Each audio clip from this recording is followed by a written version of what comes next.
आप सभी का स्वागत है सक्सेस की 98। और हम लोग उस देश में जी रहे हैं जहां पर लोगों को बेरोजगार से कुछ लेना देना नहीं है। कितना एम्प्लॉयमेंट क्रिएट हो रहा है इसके बारे में किसी को लेना देना नहीं है। किसी को क्या फर्क पड़ता है तो सिर्फ एक चीज से, कौन सी नई फिल्म इंडिया में बन रही है, कौन सी फिल्म को प्रमोट करना है, कौन सी फिल्म को प्रमोट नहीं करना है। जिस देश में आईपीएल इतना ट्रेंड कर रहा है, आप सभी का सड़क 2 का मूवी ट्रेंड कर रहा है, अलग अलग टॉपिक जो कुछ काम का नहीं है वो टॉपिक पर इंडिया के लोग जो है वो महत्व दे रहे हैं, लेकिन बेरोजगारी के ऊपर कोई भी बोलने के लिए तैयार नहीं है। यहां तक कि जो बच्चे जो तैयारी कर रहे हैं वो भी अपने लिए स्टैंड नहीं ले पा रहे। मैं वीडियो में बताऊंगा A to Z। अगर आप अपना बात अगर सही तरीके से नहीं रखेंगे और अपना बात अगर किसी और के भरोसे अगर रख दोगे कि मेरा काम वो करेगा, तो वो भी सोच रहा है कि हम क्यों करें, मेरा आवाज कोई और उठाएगा। यानी आप भी कहीं ना कहीं एक दूसरे के भरोसे में बैठे हैं और इस चक्कर में कोई आपका आवाज उठा नहीं पा रहा है। आप देखो नॉर्मल सा चीज, अगर मैं आपको बताऊं एसएससी या फिर रेलवे या फिर आपका बैंक, ये फैक्ट के साथ बात कर रहा हूं, इसके ऊपर कोई बात नहीं करने वाला है। या फिर आपका प्राइवेट जॉब में कितना जॉब आपका क्रिएट हो रहा है, ना के बराबर आपका जॉब क्रिएट हो रहा है। इतना बेरोजगारी का आलम है ना, जहां पर इन सब में पहले आज से 5-6 साल पहले चल जाओ, लाख लाख वैकेंसी आता था। और ये झूठ नहीं बोल रहा हूं, आप सभी जाकर डाटा चेक कर सकते हैं। पिछले क्या हो रहा है, अब आहिस्ता आहिस्ता जॉब ना के बराबर निकल रहा है। यहां पर हर साल बैंक, रेलवे बैंक की बात करूं, बैंक की सिर्फ बात करूं तो बैंक में हर साल 1.5 लाख वैकेंसी आता था। जितने भी एग्जाम होते सबको मैं मिलाकर बोल रहा हूं, RRB clerk, RRB PO, IBPS PO, IBPS clerk, state bank PO, state bank clerk, या फिर जितने भी असिस्टेंट के एग्जाम है, इंश्योरेंस के एग्जाम है, सब बैंक के अंदर आता है। अब वहां पर सबको जोड़ भी दिया जाए ना, 10-15 हजार जॉब आ रहा है प्रति वर्ष। यानी कितना वैकेंसी कम हो गया है, आप समझ रहे हैं। सेम कंडीशन एसएससी का है, 2017 का अभी तक रिजल्ट क्लियर नहीं हो पाया है, कितने सारे एग्जाम पेंडिंग पड़ रहे हैं। हाई कोर्ट, सुप्रीम कोर्ट में केस चल रहा है, 20 चल रहा है। यानी आप देखो 6-6 साल, 7-7 साल जो युवा है अपना लाइफ इसके पीछे जवानी बर्बाद कर दे रहे हैं, और किसी को कोई फर्क नहीं पड़ता है इनके ऊपर क्या बीत रहा है क्या नहीं बीत रहा है। ये सच्चाई बता रहा हूं। अब देखो आपका आवाज मीडिया भी नहीं उठाती है, और मैं तो क्लियर बोल चुका हूं, मीडिया का औकात नहीं है कि आपका मुद्दा जो है अपने डिबेट में उठा पाए, क्योंकि उनको लगता है ये मुद्दा हमारे लिए बड़ा नहीं है, इनसे ज्यादा इंपॉर्टेंट मुद्दा उनके लिए बहुत कुछ है।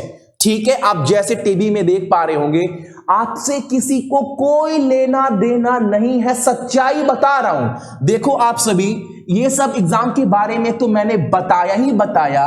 रेलवे का एग्जाम अभी तक आप सभी का 2 साल हो गया है, किसी को कोई फर्क नहीं पड़ता है। बस 2 साल से एक ही नाटक सुन रहे हैं कि टेंडर डिसाइड नहीं हो पा रहा है। यही नाटक आपका 2 साल से चल रहा है। इतना बड़ा संस्था एक टेंडर डिसाइड नहीं कर पा रहा है। बताओ, हम उस देश में रह रहे हैं जहां पर चुनाव को लेकर इतना सब चर्चा कर लेते हैं, चुनाव टाइम पर हो जाता है, राज्यसभा चुनाव टाइम पर हो जाता है, पार्टी बदल जाता है टाइम पर, लेकिन जॉब की बात टाइम पर नहीं होता है, और ये मीडिया कवर नहीं करती है। और आप सभी अगर आप सभी चाहते हो कि भैया आंदोलन करें, देखो रोड पर अगर आप आ भी गए ना तो कोई आपको कवरेज करने वाला नहीं है। एग्जाम्पल के तौर पर समझाते हैं, मान लो अगर आप पटना, दिल्ली में अगर आप प्रोटेस्ट कर रहे हैं, तो ये खबर आप बस जहां कर रहे हैं ना वहीं तक दब कर रह जाएगा, क्योंकि वो आंदोलन कब सक्सेसफुल होगा, कब सफल होगा, जब उसको मीडिया कवर करेगी, बच्चों के रोजगार को लेकर कवर करेगी। लेकिन उस पर ना एक साफ कपड़ा पर्दा डाल दिया जा रहा है, यानी ये बात नेशनल लेवल तक पहुंचे ही ना, एक स्ट्रैटेजी के तहत। आप बताओ, हमारे लिए इंपॉर्टेंट आपको मैं बात बता रहा हूं, जेल वार्डन उत्तर प्रदेश, अभी तक 2016 का वैकेंसी क्लियर नहीं हुआ है। 4 साल उम्मीद लगाकर स्टूडेंट बैठे, कब ये क्लियर होगा, जॉब मिलेगा। उत्तर प्रदेश पुलिस, उत्तर प्रदेश टीचर की बात करें, 17 वाला घोटाला हुआ, उसके बाद अभी तक कोर्ट में केस चल रहा है, कोई सुनवाई नहीं है। मध्य प्रदेश पुलिस का देख लो वही कंडीशन है, जहां पर देखो हर जगह वही कंडीशन है।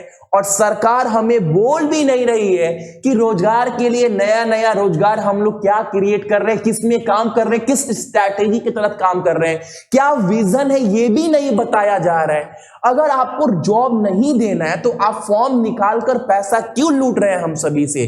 500 रुपया हर एक स्टूडेंट का जा रहा है और आप फॉर्म निकाल दे रहे हैं, पैसा ले रहे हैं, लेकिन उसके बाद आप चुपचाप बैठ जा रहे हैं। इसको करप्शन ही ना बोलेंगे? अगर आप फॉर्म निकाल कर, कोई भी संस्था अगर फॉर्म निकालता है तो बहुत सीरियस होकर निकालता है कि हमें काम करने के लिए काबिल स्टूडेंट चाहिए, तो चलो एक फॉर्म निकाल दे रहे हैं। अब उसका रिस्पॉन्सिबिलिटी बनता है, उनको रोजगार है, अब उनको काबिल बंदे चाहिए, ये क्लियर है, तभी तो फॉर्म निकाल रही है। अब फॉर्म निकाल कर 2 साल 3 साल 4 साल से चुपचाप बैठ जा रही है, सिर्फ टेंडर का बहाना बना रही है। यानी उनको बच्चे नहीं चाहिए, सिर्फ उनको फॉर्म निकालकर करोड़, 1000 करोड़, 5000 करोड़ रुपया का चंदा लेकर बैठ गई है। कुछ तो जवाब देना बनता है ना, मीडिया कवर नहीं कर रही है भाई। अब मैं कुछ बोल भी नहीं सकता, अगर कुछ बोलो तो फटाक कर कर बोल देते हैं भैया आप देशद्रोही हैं। भाई मैं हाथ जोड़कर रिक्वेस्ट कर रहा हूं भाई, आप सभी मेरे लिए, हमारे परिवार के लिए, जो गरीब है उनके लिए ना आप आवाज उठा लीजिए।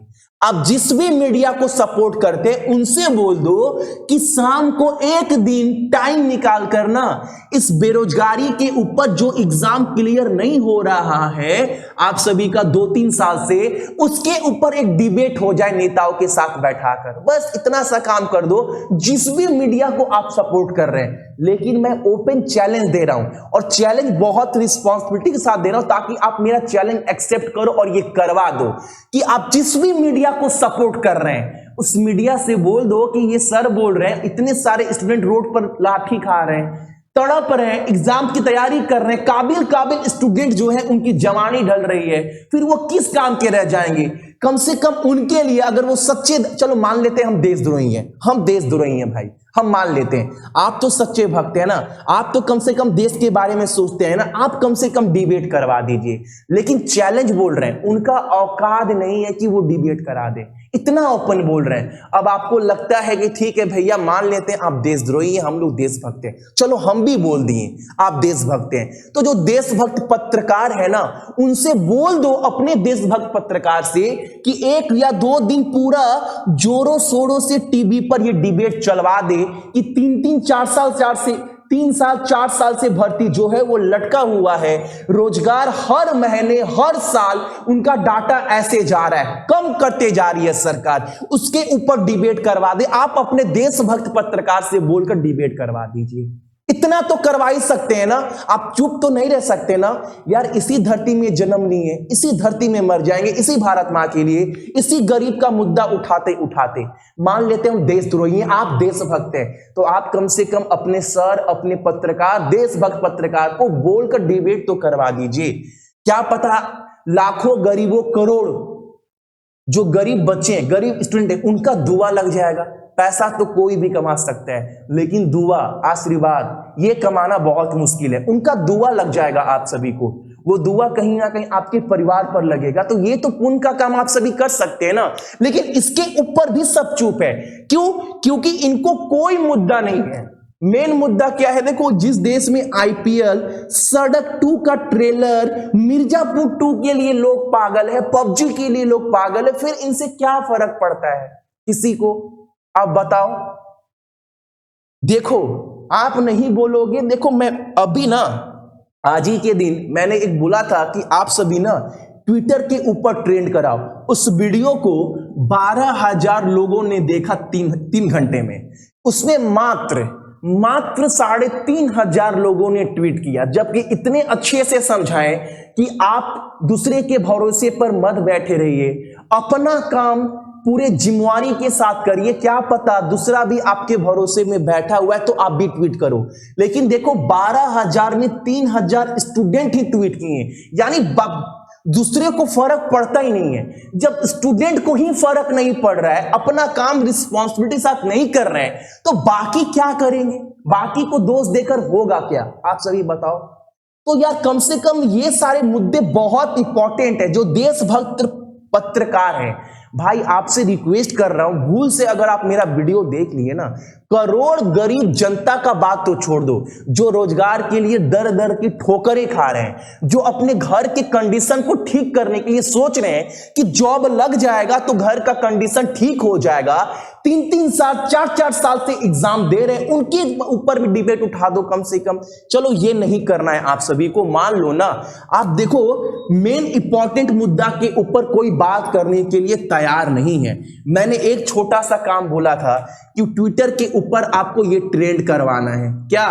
रेलवे एग्जाम कराओ। ये भी आप सभी नहीं कर पाए, अपने लिए नहीं कर पाए, तो बाकी से उम्मीद आप सभी क्या करेंगे? समझना पड़ेगा ना।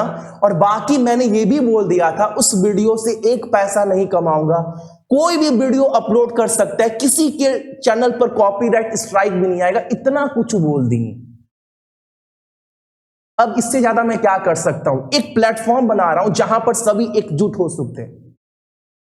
सोचना पड़ेगा, हर एक इंसान को अपना रिस्पॉन्सिबिलिटी समझना पड़ेगा अगर जॉब चाहिए तो, वरना इसी तरह देश चलता है, देश चलता रहेगा, आपकी बात कोई नहीं मानेगा। मीडिया देखो, कोई कितना भी गलती करे, मीडिया है ना, सब मैनेज कर लेगी, सबको यही लगता है।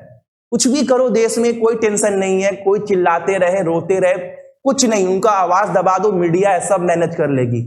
जबकि आप लोग सोचो, आप लोग बोलते हो हम देशभक्त पत्रकार हैं, तो यार कम से कम आप अपना देशभक्ति तो सिर्फ 15 अगस्त 26 अगस्त को दिखावे के लिए देशभक्ति अंदर से आता है क्या? देश कब है? जब देश के हर एक नागरिक खुशी रहेंगे, उनके हक की बात होगा। आजाद भारत में हम लोग सांस ले रहे हैं, आप ये चीज क्यों नहीं समझ रहे हैं? और आजाद भारत में अगर किसी का आवाज नहीं उठ रहा है, और आवाज मतलब ये नहीं कि 10,000 5,000, 4-4 5-5 करोड़ युवा जो है वो डेली अपना आवाज उठाना चाह रहे हैं, लेकिन उनका आवाज दबा दिया जा रहा है। तो कैसे हम बोल सकते हैं हम लोग आजाद भारत में जी रहे हैं? कुछ मीडिया पत्रकार जो अपने आप को देशभक्त बोलते हैं, हम तो बोल दिए हम देशद्रोही हैं, आप देशभक्त हैं, तो कम से कम देश के बारे में तो आवाज उठाओ। देश के लिए ये मुद्दा बहुत इंपॉर्टेंट है, आपको दुआ लगेगा उनका।